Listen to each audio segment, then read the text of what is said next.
Do you keep searching for meaning in the right places, yet still feel something essential is missing? So many people are taught that peace and purpose live behind rules, labels, or approval, even though awareness has always been closer than that. The Temple Without Walls will show you how to recognize what is already sacred in your everyday life, and how living with presence can bring clarity, steadiness, and a deeper sense of belonging. The seeker walked until the last stone structure fell away behind him. There were no gates to pass through, no thresholds marked by pillars or signs.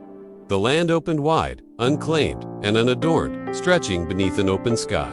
At first, he felt uncertain, as though something essential had been left behind. He had been taught that meaning resided within boundaries, that sacredness required form, shelter, and separation from the ordinary. Yet as he stood in the open, a strange stillness met him. Not the stillness of silence, but the stillness of attention. The wind moved freely across the ground, brushing his skin without permission or resistance. Light touched everything equally. Nothing announced itself as holy, yet nothing felt He realized how deeply he had learned to associate reverence with enclosure. Walls had once promised safety, clarity, and order. Within them, rules had been defined, roles assigned, and belonging measured. But those same walls had also narrowed vision, dividing inside from outside, sacred from profane, worthy from unworthy. Here, there was no such division. The seeker felt exposed, yet not threatened, vulnerable, yet not diminished.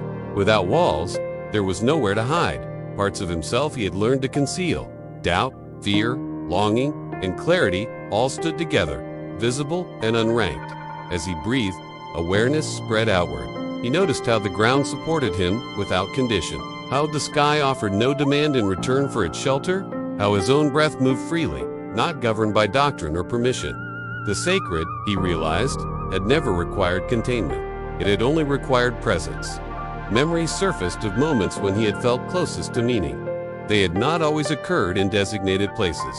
They had arisen in quiet conversations, in grief shared honestly, in acts of kindness offered without witness. None of those moments had asked for walls. They had asked for sincerity. The seeker saw how often he had postponed integrity, believing it belonged to a future self who would arrive once circumstances improved. He had treated wholeness as something earned through progress, rather than something practiced through attention.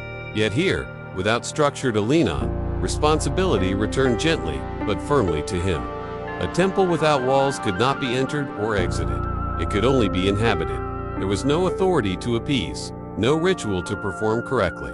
The offering was simple and demanding at once, to meet each moment as it was, without disguise. He understood then that devotion was not obedience, but alignment. Not repetition, but responsiveness.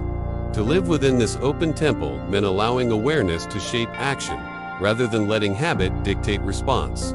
It meant listening before asserting, pausing before judging, and choosing presence over performance. The seeker felt a quiet strength rise within him, not the strength of certainty, but the strength of coherence. When nothing was excluded, nothing needed defense.